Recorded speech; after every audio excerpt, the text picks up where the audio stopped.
Breaking right now at 11, a Newark police officer killed in the line of duty tonight and another injured still in the hospital after a shooting. Good evening. I'm Christine Johnson. It is still a very active scene in Newark, and here's what we know at this hour. 2 officers were shot around 6:30 tonight near Broadway and Carteret. Both officers were taken to a nearby hospital. One of them was pronounced dead a short time later. The shooter, whose sources say is a teenager, was also injured. We have team coverage on this breaking story. Lori Bordenero at the hospital where both officers were taken. Let's begin with Derek Waller, who's live at the scene with the latest information. Derek?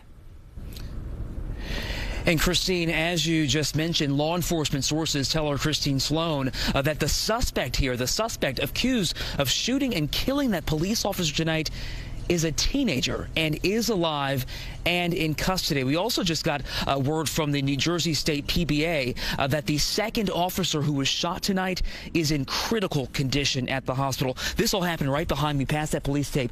Down there you see where that cop car is flashing down at Carteret Avenue here on Broadway in front of the White Castle. Happened earlier tonight in front of horrified witnesses. In front of the school. People gathered right outside Luis Munoz Marin Elementary moments after the tragedy. The Newark Police Union says one officer is dead, a second officer shot and wounded after a shootout near Broadway and Carteret Avenue just after 6:30 Friday night. It sounded like a car accident. It went boom, boom, boom. Randy Mejia is a security guard at the McDonald's right across the street. Right before the shooting, he saw cops running. They were chasing, but I don't know if they were chasing somebody.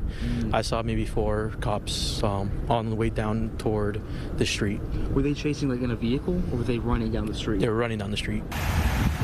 This is a massive crime scene stretching several blocks, with detectives and crime scene investigators combing the scene. The New Jersey Attorney General's office saying in a statement, "Our law enforcement officers put themselves in harm's way every day to protect our communities. And tonight is a painful reminder of the depth of the sacrifices they make." And again, the breaking news here, a Newark police officer shot and killed in the line of duty tonight, and we've also learned that a second officer in critical condition after being shot in the chest and leg. The suspect here, a teenager. The Essex County Prosecutor's Office is taking the lead on this investigation. They have released very few details so far. Reporting live here in Newark, Derek Waller, CBS News, New York.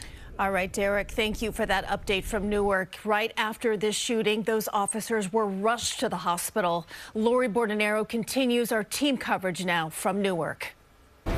Christine, we are here outside University Hospital, and you can see security is tight.